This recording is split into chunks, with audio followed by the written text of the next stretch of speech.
Picture this. You're rushing through an airport terminal, head down, scrolling your phone, completely focused on catching your flight. Meanwhile, just meters away, something absolutely horrifying is happening right under everyone's noses. But there's one hero who never looks down at a screen, never gets distracted by departure boards or coffee queues. This hero has 4 paws, a wet nose, and an incredible ability to spot danger when humans completely miss it. What I'm about to share with you happened at one of the world's busiest airports, and it'll make you look at airport security dogs in a completely different light. This isn't just another feel-good animo story. This is about a split-second decision that saved 2 young lives from something truly unthinkable. So here we are at JFK International Airport on what seemed like any other Tuesday morning. Thousands of passengers weaving through the corridors like ants in a colony. Moms juggling pushchairs and passports. Business people barking into phones. Kids swinging about being bored. The usual airport madness, right?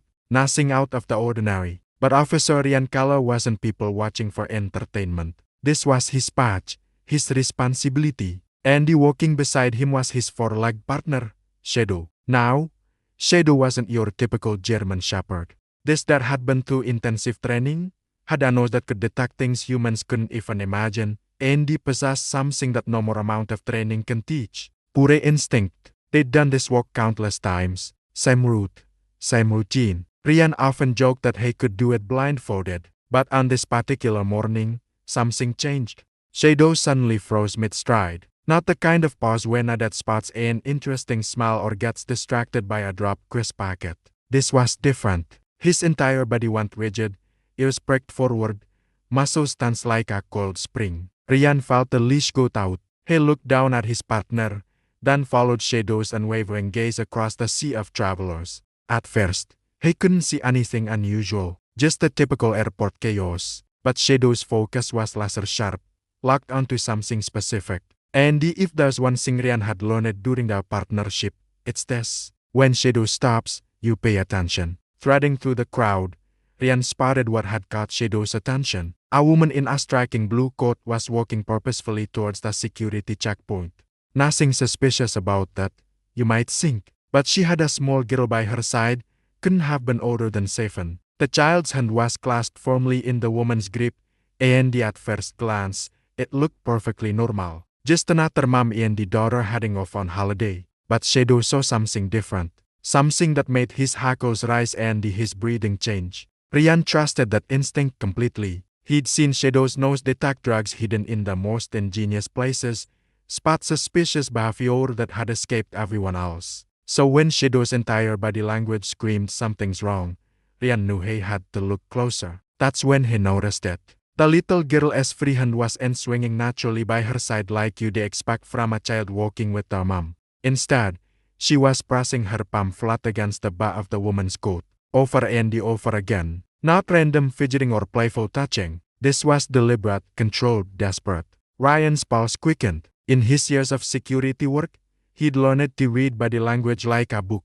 And this child's entire posture screamed distress. Her shoulders were hunched inward, head tilted down, eyes fixed on the floor as if she was terrified to make eye contact with anyone. She looked like someone trying to make themselves invisible while simultaneously crying out for help. But then, for just a split second, she lifted her gaze. Her eyes met Shadow's across the busy terminal, and Ryan saw something that made his stomach drop. Pure, undiluted fear. The kind of terror that no more 7-year-old should ever experience. It was a look that lasted barely a heartbeat before she quickly looked to it again, but it was enough. Shadow had seen it too. The dog let out a low, rumbling growl that Ryan felt through the leash. This wasn't the playful warning sound Shadow made when he spotted a squirrel in the park. This was serious business. Ryan made a decision that would change everything. Instead of dismissing what he'd seen as his imagination, instead of thinking he was overreacting, he chose to trust his partner's instincts. He began following the woman and the child, keeping a reasonable distance, trying to look casual while his mind raced through possibilities. The woman's grip on the child's wrist was firm, controlling, not the gentle guidance of a parent, but something much more possessive. The girl's repeated palm pressing against the coat became more frantic, more desperate. Her small hand was actually shaking now, and Ryan recognized the movement for what it was. A signal, a cry for help that she couldn't voice out loud. As they approached the security checkpoint, Rian positioned himself where he could observe without being obvious. The woman presented documents to the security officer with a smile that seemed rehearsed, forced. Her voice was sweet as honey as she explained the travel plans, but something about her entire demeanor felt off. And that's when Shadow decided he'd seen enough.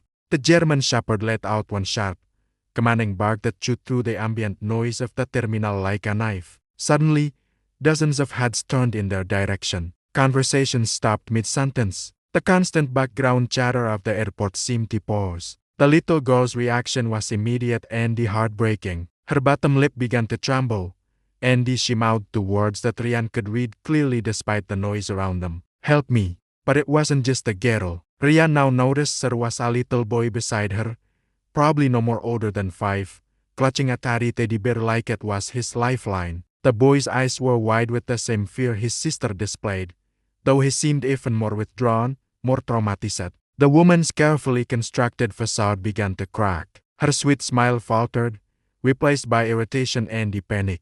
"Officer, is there some sort of problem here? These are my children, and we have a flight to catch. You're wasting valuable time." But her words didn't match her actions. As she spoke, her grip on the girl's wrist tightened visibly. The child winced in pain, a small whimper escaping her lips. That was all Shadow needed to see. He barked again, louder this time, straining against his leash with such force that Rian had to plant his feet to keep from being pulled forward. A crowd was forming now. Passengers were stopping to watch the unfolding drama, whispering among themselves, mobile phones appearing as people began recording. The woman was clearly becoming agitated by the unwanted attention, but there was no more backing down now. Rian stepped forward, his badge catching the harsh airport lighting. "Ma'am, I'm going to need you and the children to step aside for a few moments. We have some questions that need answering." The woman's voice climbed an octave. "This is ridiculous. We're going to miss our flight. I'm filing a complaint about this harassment." But despite her protests, security personnel were already moving in, trained to recognize when a situation required immediate intervention. They were escorted to a private room away from the growing crowd of onlookers. The woman continued her protests, her voice becoming shriller with each passing minute. But once the door closed and they were away from public scrutiny, something shifted in the atmosphere. The little girl, no more longer under the pressure of maintaining appearances in public, began to shake visibly. Her brother moved closer to her, and they huddled together like two small animals seeking comfort from each other. Shadow, who had been allowed into the room, positioned himself protectively near the children. It was then that the truth finally came tumbling out.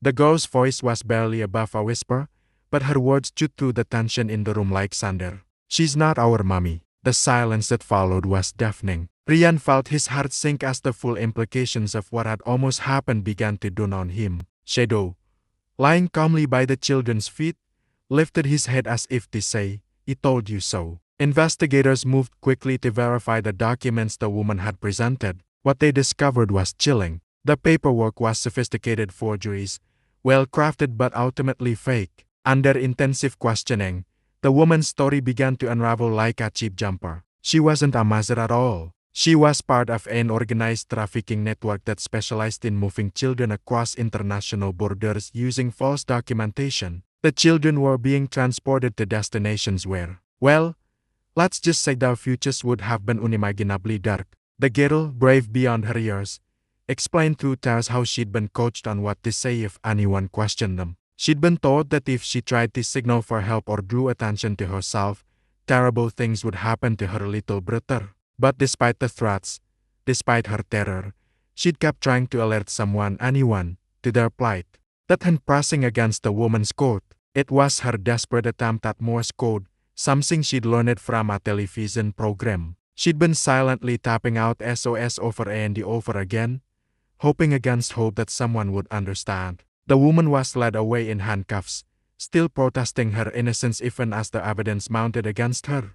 Her sophisticated operation was about to be exposed, and the investigators were already tracing connections that would lead to arrests across multiple countries. But in the small room at JFK Airport, the most important thing was happening quietly in the corner. The little girl had dropped to her knees and wrapped her arms around Shadow's neck, burying her face in his thick fur. "Thank you," she whispered, and Ryan had to look away to hide the tears forming in his eyes. Her little brother, still clutching his teddy bear, reached out with one small hand to pet Shadow's head. The dog remained perfectly still, somehow understanding the gravity of the moment, allowing these traumatized children to find comfort in his presence. Later, as the children were being cared for by specially trained social workers who would help reunite them with their real families, Ryan reflected on what had happened. In a world where we're constantly told to mind our own business, to not get involved, to assume that everything is fine unless proven otherwise, Shadow had done the opposite. The German Shepherd had trusted his instincts, had refused to ignore the signs of distress that humans had completely missed. How many other passengers had walked past those children that morning? How many people had seen but not really seen? How many had been too busy, too distracted, too unwilling to get involved? But Shadow had seen two children in desperate need of help, and he'd refused to walk away. His training had taught him to detect drugs and the explosives, but no more amount of training could have taught him to recognize the subtle signs of human trafficking that came from something deeper, something instinctual, something purely heroic. The trafficking ring that was exposed as a result of this incident had been operating for years. Dozens of children had been moved across borders, their fates unknown. But because one dog refused to ignore his instincts, because one officer trusted his partner completely, and because one brave little girl never stopped trying to signal for help, that network was finally brought down. The children were eventually reunited with their families after weeks of careful investigation and the international cooperation. The girl, whose name we'll never know for her protection, had shown incredible bravery under the most terrifying circumstances. She'd kept her little brother calm, had never stopped looking for ways to escape, and had trusted that somewhere, somehow, someone would see her silent pleas for help. Shadow went back to his regular patrols the next day, walking the same corridors, checking the same security points. To most observers, he was just doing his job, but Ryan knew better. Every day, Shadow was protecting thousands of passengers in ways they'd never even realize. Every day, he was using his incredible abilities to keep people safe from threats they couldn't even imagine. The story spread quickly through airport security networks worldwide. Training programs were updated to include information about trafficking indicators. Officers were reminded to trust their instincts and the instincts of their K9 partners. And somewhere, in airports across the globe, other dogs like Shadow continue to watch, to protect, to serve as silent guardians for those who cannot protect themselves. So the next time you're rushing through an airport, stressed about delays or lost luggage, take a moment to appreciate the four-legged heroes working tirelessly around you. They're not just looking for prohibited items or dangerous substances. They're watching for the subtle signs that human eyes might miss, the silent cries for help that human ears might not hear. Shadow's story reminds us that heroes come in all shapes and sizes. Sometimes they wear uniforms and carry badges, but sometimes they walk on four paws, communicate without words, and possess an unshakable dedication to protecting the innocent. Sometimes the most powerful force for good in the world is simply the refusal to look the other way when something doesn't feel right. If this story has moved you, if it's made you think differently about the everyday heroes around us, then don't let it end here. Share it with someone who needs to be reminded that good still exists in this world. Hit that like button if you believe that every act of heroism, no matter how small it might seem, deserves to be celebrated. And if you've got a story about an animal that changed your life or saved the day, drop it in the comments below. Remember to subscribe for more incredible true stories that restore your faith in humanity and remind you that sometimes, the most extraordinary heroes are hiding in the most ordinary moments. Because in a world that can sometimes feel dark and complicated, stories like Shadows remind us that there's still light to be found, still hope to be shared, and still heroes walking among us every single day.